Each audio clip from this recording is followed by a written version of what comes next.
नमस्कार दर्शक बंधु शुभ सकाळ आज हूँ 12 जून शुक्रवार आज रही राज्य तथा देश विदेश 20टी गुरुत्वपूर्ण खबर प्रति खबर आपण इंपोर्टाट तेणु भिडियो शेष पर्यटन देखा सहित भिडियो गोटे लाइक कर चैनल नुआ थे सब्सक्राइब कर आपन जिलार नाम लिखि दिंतु जहाँफल प्रत्येक दिन आप जिलार खबर पाइपर चलतु खबर उपर नजर पकड़ा प्रथम खबर हूँ नीट छात्र छात्री बड़ खुशी खबर राज्य सरकार पक्षर बड़ घोषणा होती नीट परीक्षा देवाक जाऊा छात्र छात्री मैंने एथर मागणार बस रे यात्रा करें बस जा समय बेले आडमिट कार्ड देखाई जिबे नेबे नीट परीक्षा ପାଇଁ कि जून 21 तारिख हेबो तेबे परीक्षा समय 2टारु मध्य संध्या 5:15 पर्यंत मध्य रही परीक्षा ओडिशार 27टी सहर रे 134टी परीक्षा केंद्र रे 56,583 जन छात्र छात्री परीक्षा देबे छात्र छात्री मान जेबोली सहजरे ठीक समय पहुंची परिबे से ने यातायात व्यवस्था जमी समय समस्या न हो से ने कि सरकार बड़ घोषणा करिसंती भुवनेश्वर कटक पुरी बालेश्वर बरगड़ अनुगुल भद्रक ब्रह्मपुर संबलपुर राउरकेला कोरापुट जयपुर रायगड़ा मालकानगिरी नवरंगपुर केन्द्रापड़ा जाजपुर अन्य परीक्षा केन्द्र मानक सबकिछि बस मागणा हे बोली सरकार कहिसंती परीक्षा दिन ट्रैफिक नियंत्रण पर विशेष ध्यान दिया महिला दिव्यांग परीक्षार्थी माने स्वतंत्र सुविधा रहिबो सीसीटीवी नजरदारी कड़ा सुरक्षा व्यवस्था रहिबो खबर पर्यटकों खुशी खबर रजरे नंदनकानन जावाक चाहूंट कि एथर रज संक्रांति दिन नंदनकानन प्राणी उद्यान खोला साधारण प्रति सोमवार बंद थे एथर विशेष व्यवस्था जून 15 अर्थात सोमवार दिन रज संक्रांति अवसर में नंदनकानन एवं राज्य उद्भिद उद्यान खोला रपर जून 16 तारिख उद्यान बंद रबे रज पर्व समय पर्यटक भिड़ बढ़ी थाए लोक सुविधा पर्वर आनंदर दृष्टि रखी सरकार एभली निष्पत्ति नहीं सकाल 6:30 रु संध्या 5:30 पर्यंत खोला ऑनलाइन टिकेट बुक करें टिकेट काउंटर में टिकेट मिल पार भिड़ अधिक संभावना थिबारु पूर्व टिकेट बुक करने परामर्श देइचंती मंत्री प्रति खबर मुख्यमंत्री मोहन चरण माझी बड़ घोषणा करचंती नीति आयोग बैठक विकसित ओडिशा पई 10टी बड़ योजना उपस्थापन करिसंती 2025-26 आर्थिक वर्ष रे ओडिशा 7.9% आर्थिक अभिवृद्धि हासिल करिछि नीति आयोग रे बा फिस्काल हेल्थ इंडेक्स 2026 रे ओडिशा प्रथम स्थान पाइछि रेलबाई पई ओडिशा को 10,928 कोटी मिलिछि राज्य रे 90,000 कोटी रु अधिक टंका रेल प्रकल्प काम चलिछि ता सहित दुईटी बड़ सेमीकंडक्टर प्रकल्प को मिलिछि एहा द्वारा नुआ चाकरी सृष्टि हेबो नुआ शिल्प क्षेत्र शक्तिशाली हेबो 0 रु 3 वर्ष बयस रो पिला को जत्न पई आम कुनी पिला कार्यक्रम आरंभ होइछि मा सहित मध्य बापा को भूमिका गुरुत्व दिया जाउछि 44,875 टी शिशु बाटिका श्रेणी गृह खोला जाइछि प्राय 3,17,000 लक्ष पिला एथर लाभ पाइबे प्रति पंचायत में गोदा वर्ष आदर्श विद्यालय खोल 21टी आदिवासी भाषा पढ़ा शुणा व्यवस्था रही मुख्यमंत्री कन्या सुमंगला योजना 21 वर्ष बयस झील को 1,01,000 प्रदान सहित 10टी आईटीआई उत्कर्ष आईटीआई भाव विकसित Sambalpur Brahmapur world skill centre खोल एआई सेमीकंडक्टर एग्रीग्रिड आधुनिक विकास प्रशिक्षण दिया राज्य 314टी ब्लॉक रे बहुमुखी स्टाडियम निर्माण हो 12 लाख रु अधिक ग्रामीण एवं आदिवासी युवक एथिरे उपकृत हे बोली कह जाउची राज्य रे एबे शिक्षा चाकरी सेमीकंडक्टर क्रीड़ा एआई भली क्षेत्र में बड़ बड़ योजना घोषणा करिसंती आगु 5 लाख नियुक्ति बाहरियो बोली मुख्यमंत्री सूचना देइचंती खबर रजरे भुवनेश्वर वासी खुशी खबर आरंभ है पिठा ऑन व्हील्स तेज रज पर्व अवसर में भुवनेश्वर पिठा ऑन व्हील्स कार्यक्रम आरंभ होती सुसज्जित विशेष भ्यान लोक मैंने पारंपरिक ओडिया पिठा बिक्री करें किपर तेज केउ केउ पिठा मिल पोड़ पिठा मंडा पिठा आरिसा पिठा अन्य पारंपरिक रज पिठा मिल किए उद्घाटन कले उपमुख्यमंत्री प्रभाती परिड़ा महिला शिशु विकास मंत्री उद्घाटन करिसंती तेबे सुभद्रा शक्ति बजार यह कार्यक्रम शुभारंभ होइछि तेबे रज महोत्सव में दोली खेल मेहंदी व्यवस्था पारंपरिक गाँ परिवेश अनुभूति विभिन्न ओडिया खाद्य संस्कृतिर प्रदर्शन सहर रोथुवा लोकों को रजर पारंपरिक मजा नेबापई महिला स्वयं सहायक गोष्ठी तैयारी होइथिया पिठा को बाजार मिलिबापई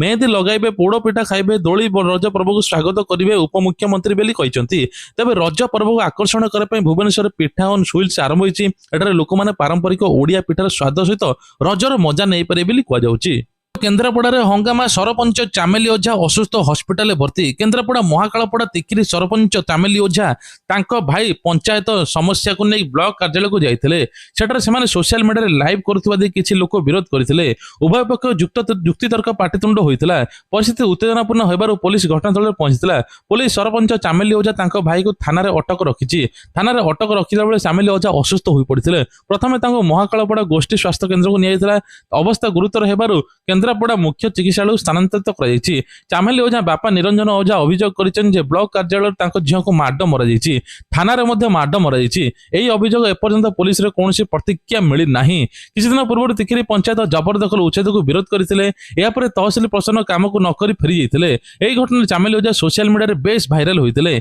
एवं पुणी सामान परिस्थिति देखा मिली।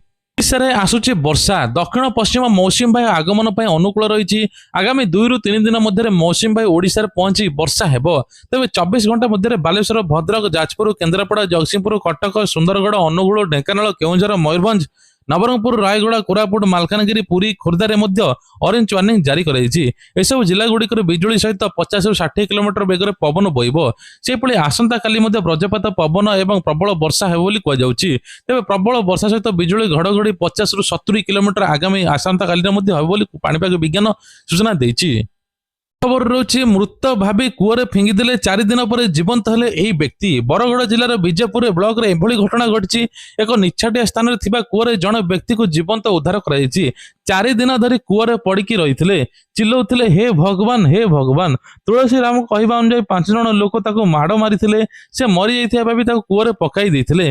4 दिन धरी कूअरे फसी रही भोक शोषरे जीवन सहित संग्राम करुथिले। आ जड़े ग्रामवासी काठ संग्रह कर जाउथा बेले कूअरे पाटी शुणिला से गाँ लोक जनवा सहित पुलिस अग्निशम बाहिनी खबर देते तुलसीराम को सुरक्षित भाव उद्धार कर विजयपुर गोष्ठी स्वास्थ्य केन्द्र भर्ती कर डाक्तर माने चिकित्सा जारी करिसंती। घटनार तदंत आरंभ होईछि। 2 जन को अटक रखी पचरा उचरा गत 3 दिन धरी तुलसीराम निखोज थिबा बेले पद्मपुर थाना अभियोग होइतिला। केदारनाथ यात्रा रे बड़ अघटन शॉर्टकट रास्ता पड़िला महंगा। तेबे उत्तराखंड रे रुद्रप्रयाग जिले में केदारनाथ ट्रेकिंग मार्ग रे पोल नंबर 337 340 मध्य अघटन घटी 2 जन युवक शॉर्टकट रास्ता दे तल को ओह्लाउथिले हठात पाद खसी जिबार उभय गभीर खाई को खसी पड़ते जनकर मृत्यु होइछि। अन्य जन गुरुतर होइछन्ति। मोहि शर्मा 27 वर्ष तांको गोड़ भांगी जाइछि। प्रथमे चिकित्सा पर गौरी कुंड को पठा जाइछि। तेबे मृतक होचंती प्रियांश शुक्ला उत्तर प्रदेश फरुखाबाद बासिंदा। उद्धार पर डाक्तर मृत घोषणा करिछि। खबर पाया पर एसडीआरएफ पुलिस और अन्य उद्धारकारी घटनास्थल पहुंचते अधिक उच्चता और खराब पाणीपाग जो अनेक यात्री असुस्थ होइछन्ति। अत्यधिक भीड़ बड़ चैलेंज हो पड़ी अनेक आहत और असुस्थ यात्री को हेलिकॉप्टर जोगे हॉस्पिटल को नियाଯାଇଛି। प्रति खबर आसुची रथयात्रा रथ निर्माण काम एवं अग्रगति 3 रथर लागिला तृतीय भूई रथ निर्माण 52तम दिवस श्रीमंदिर रथखଳାର जोरदार भाव चली रथ निर्माण कार्य 3 रथर तृतीय भूई अग भूई उठाई संजोग कर मुख्य महाराण तत्वावधान सहयोगी महाराण माने काम करते सहित खूब जल्दी रथ काम शेष हो। सेपटे रथयात्रा को नहीं सरकार व्यापक व्यवस्था प्रति गली कंदी एवं चारिआडे सीसीटीवी कैमेरा लगे एआई कैमेरा लगे सहित भक्त मैंने किभली पानी व्यवस्था आरंभ कर शौचालय व्यवस्था रक्त मैंने किभली प्रभु जगन्नाथ को दर्शन करेंगे भीड़ नियंत्रण रही नहीं व्यापक व्यवस्था हो। पुलिस प्लाटून फोर्स मुतयन सरकार कहते।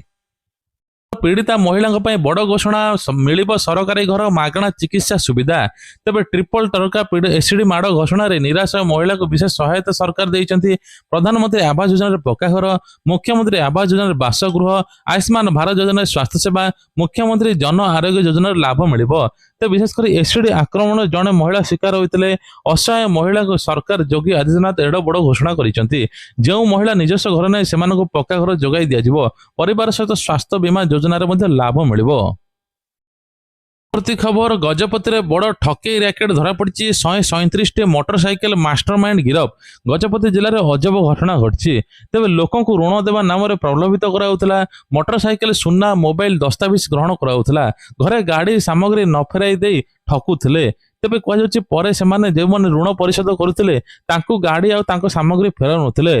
पुलिस सामग्री पाई पाखापाखि 3,61,200 टंका, 137 मोटरसाइकेल, 127 मोबाइल फोन, गाड़ीर आरसी स्मार्ट कार्ड, चुक्तिपत्र, स्टाम्प पेपर अनेक दस्तावेज पाई। 20,000 टंका भली ऋण छोट छोट ऋण दे लोक फसा जाउथला। खाली स्टाम्प पेपर स्वाक्षर नहीं चाप सृष्टि कराउथला। पर गाड़ी न फेराई लोक ठकेई कराउथला। अभियोग पर डीएसपी नेतृत्व तदंत आरंभ होइछि। अभियुक्त घरे चढ़ाऊ कर बड़ रैकेट पर्दाफाश होइछि।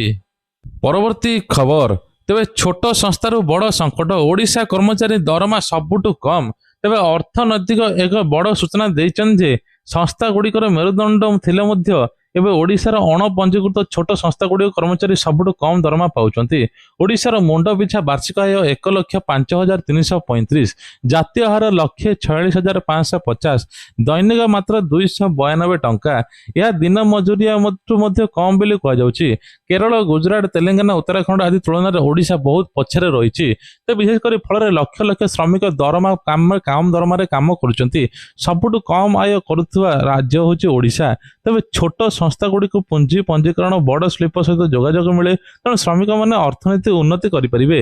ତେବେ ଏପର୍ଯ୍ୟନ୍ତ ଶ୍ରମିକଙ୍କ ଦରମା ମଧ୍ୟ ଠିକ୍ ସେ ମିଳୁନି। ଶ୍ରମିକମାନେ ସାମାଜିକ ସୁରକ୍ଷାରୁ ବଞ୍ଚିତ ହେଉଛନ୍ତି। ପଞ୍ଜୀକରଣ ଆଇନ ଅନୁସାରେ ଅଭାବ ମିଳୁଛି। ଉତ୍ପାଦନ କ୍ଷମତା କମ୍ ରହୁଛି। ଛୋଟ ସଂସ୍ଥାଗୁଡ଼ିକ ପାଖରେ ପୁଞ୍ଜି ଅଭାବ ରହୁଛି। ଖବର, ରୋଗୀ ଦେଖାଇବା ବାହାନାରେ କ୍ଲିନିକରେ ବନ୍ଧୁକ ଲୁଟ୍ ଏବଂ 24 ଘଣ୍ଟାରେ 6 ଅଭିଯୁକ୍ତ ଗିରଫ। ସୁନ୍ଦରଗଡ଼ରେ ଏକ ଆବାସିକ କ୍ଲିନିକରେ ଲୋକଙ୍କୁ ବାହାନାରେ 1,10,000 ଟଙ୍କା ଲୁଟ୍ ହୋଇଛି। ତା ସହିତ ମଧ୍ୟ କୁହାଯାଉଛି ଯେ ଏଠି ଘଟଣା ପରେ ତୁରନ୍ତ ସିସିଟିଭି ଫୁଟେଜ ଏବଂ ଟେକ୍ନିକାଲ ଇନପୁଟ 24 ଘଣ୍ଟାରେ 6 ଅଭିଯୁକ୍ତ ଗିରଫ ହୋଇଛି। ଲୁଟ୍ ହୋଇଥିବା ଟଙ୍କା 2ଟି ବାଇକ୍, 5ଟି ମୋବାଇଲ ମଧ୍ୟ ଗିରଫ ହୋଇଛି। ତ ବିଶେଷ କରି କୁହାଯାଉଛି ରୋଗୀ ହେବା ନାଟକ କରି ଲୁଟ୍ ହେଉଛି। ଖବର, ଇରାନ ଆମେରିକା ଉତ୍ତେଜନାରେ ତେଲ ଦର ଚଢ଼ା, ଭାରତ ତୁରନ୍ତ ଉପରତି ସମସ୍ୟା ନାହିଁ। ତ ବିଶେଷ କରି ପୁଣି ଥରେ ତେଲର ଅଭାବ ଆଉ ମିଳିବ ନାହିଁ। ଇରାନ ଆମେରିକା ମଧ୍ୟରେ ପୁଣି ଥରେ ତୀବ୍ର ଉତ୍ତେଜନା ବୃଦ୍ଧି ପାଇଛି। ଆମେରିକା ମଧ୍ୟ ଇରାନକୁ ଠିକଣାରେ ଆକ୍ରମଣ କରିବାରେ ମଧ୍ୟ ଇରାନ ପ୍ରତି ଆକ୍ରମଣରେ ପ୍ରସ୍ତୁତ ହେଉଛି। ଏହି ଖବର ଅଶୋଧିତ ତେଳ ଉପରେ ବୃଦ୍ଧି ପାଇଛି। ଭାରତର ତୁରନ୍ତ ତେଲ କିମ୍ବା ଗ୍ୟାସ୍ ସମସ୍ୟା ଅଭାବ ହେବ ନାହିଁ। ଆଗାମୀ ଅଗଷ୍ଟ ମାସରେ ଚାହିଦା ପୂରଣ ହେବ। ଏଲପିଜି ଏବଂ ଜୁଲାଇ ମଧ୍ୟଭାଗ ପର୍ଯ୍ୟନ୍ତ ମଜବୁତ ଅଛି। ତେବେ ତେଲ ଆମଦାନୀରେ ଭାରତର ମଧ୍ୟ ଏବେ ପାଖାପାଖି କୁହାଯାଉଛି E20 ପେଟ୍ରୋଲ ଆସିବ, ଯାହାଫଳରେ ପେଟ୍ରୋଲ ମଧ୍ୟ ଶସ୍ତା ହୋଇପାରେ। ବିଶ୍ୱ ତେଲ ବଜାରରେ ଉତ୍ତେଜନା ବଢିଲେ ମଧ୍ୟ ଭାରତକୁ କୌଣସି ଅବସ୍ଥା ଗୁରୁତର ହେବ ନାହିଁ ବୋଲି କୁହାଯାଉଛି। ପରବର୍ତ୍ତୀ ଖବର, ଆଜି 2 ବର୍ଷରେ ପଦାର୍ପଣ କଲେ ମୁଖ୍ୟମନ୍ତ୍ରୀ ମୋହନ ଚରଣ ମାଝୀ। ସାମ୍ବାଦିକ ସମ୍ମିଳନୀ ସରକାରଙ୍କ 2 ବର୍ଷର ସଫଳତା, ଆଗାମୀ ଯୋଜନାର ବିସ୍ତୃତ ତଥ୍ୟ ଦେବେ। ବିକାଶ ଧାରାରେ ଓଡ଼ିଶା ଧାରା ନାରା ରାଜ୍ୟକୁ ବିକଶିତ ଓଡ଼ିଶା ଆଗେଇବାର ବ୍ଲୁ ପ୍ରିଣ୍ଟ ମଧ୍ୟ ପ୍ରସ୍ତୁତ ହୋଇଛି। ତେବେ ଅପରାହ୍ନରେ ବଡ଼ ପ୍ରକଳ୍ପ ଶୁଭାରମ୍ଭ ହେବ। ମୁଖ୍ୟମନ୍ତ୍ରୀ ଅନ୍ନପୂର୍ଣ୍ଣା ଯୋଜନା ଶୁଭାରମ୍ଭ, ସୁଭଦ୍ରା ଶକ୍ତି ସମ୍ବାଦ ଆରମ୍ଭ, ଅଙ୍ଗନବାଡି କର୍ମୀଙ୍କୁ ସ୍ମାର୍ଟଫୋନ ବଣ୍ଟନ, ଇନଫୋସିଟି ଏକାମ୍ର କାନନ ରାସ୍ତା ଉଦ୍ଘାଟନ, ଜୟଦେବ ବିହାର ନନ୍ଦନକାନନ ରାସ୍ତା ଶିଳାନ୍ୟାସ, ୟୁନିଟ୍ 2ରେ 574 କୋଟିର ଜନାଶ୍ରୟ ଭବନ ଭିତ୍ତିପ୍ରସ୍ତର ସ୍ଥାପନ ହେବ ବୋଲି କହିଛନ୍ତି। ବିଜେପି ସରକାର 2 ବର୍ଷ ପୂର୍ତ୍ତି ଅବସରରେ ମୁଖ୍ୟମନ୍ତ୍ରୀଙ୍କ ବଡ଼ ଘୋଷଣା ଏବଂ ବଡ଼ ଯୋଜନା ଲଞ୍ଚ ହୋଇଛି। ପରବର୍ତ୍ତୀ ଖବର, ଆଜିର ଦୁଃଖଦ ଖବର, ଠିକ୍ ଆଜି ଜୁନ 12ରେ ଏଇଭଳି ଯନ୍ତ୍ରଣା ମିଳିଥିଲା। ଅପରାହ୍ନ 1:38ରେ ଗୁଜରାଟରୁ ଅହମ୍ମଦାବାଦ ଉଡ଼ାଣ ପରେ ବୋଇଂ 787 ଏୟାର ଇଣ୍ଡିଆ 171 ବା ଉଡ଼ାଣ ବେଳେ 32 ସେକେଣ୍ଡରେ ଏଭଳି ଘଟଣା ଘଟିଥିଲା। ଆପଣମାନେ ଜାଣିଥିବେ ଯେ ମେଡ୍ ଡେ ବାସ୍, ତାପରେ ସବୁ ଶେଷ। 365 ଦିନ ବ୍ୟାପି ଯାଇଛି। ତେବେ କୁହାଯାଉଛି ଯେ ଲୋକଙ୍କର ମଧ୍ୟ ମୃତ୍ୟୁ ହୋଇଥିଲା। ଆତ୍ମକୁ ହରାଇ କ୍ଷତିପୂରଣ ମଧ୍ୟ ଲୋକ ଏପର୍ଯ୍ୟନ୍ତ ପାଇନାହାନ୍ତି।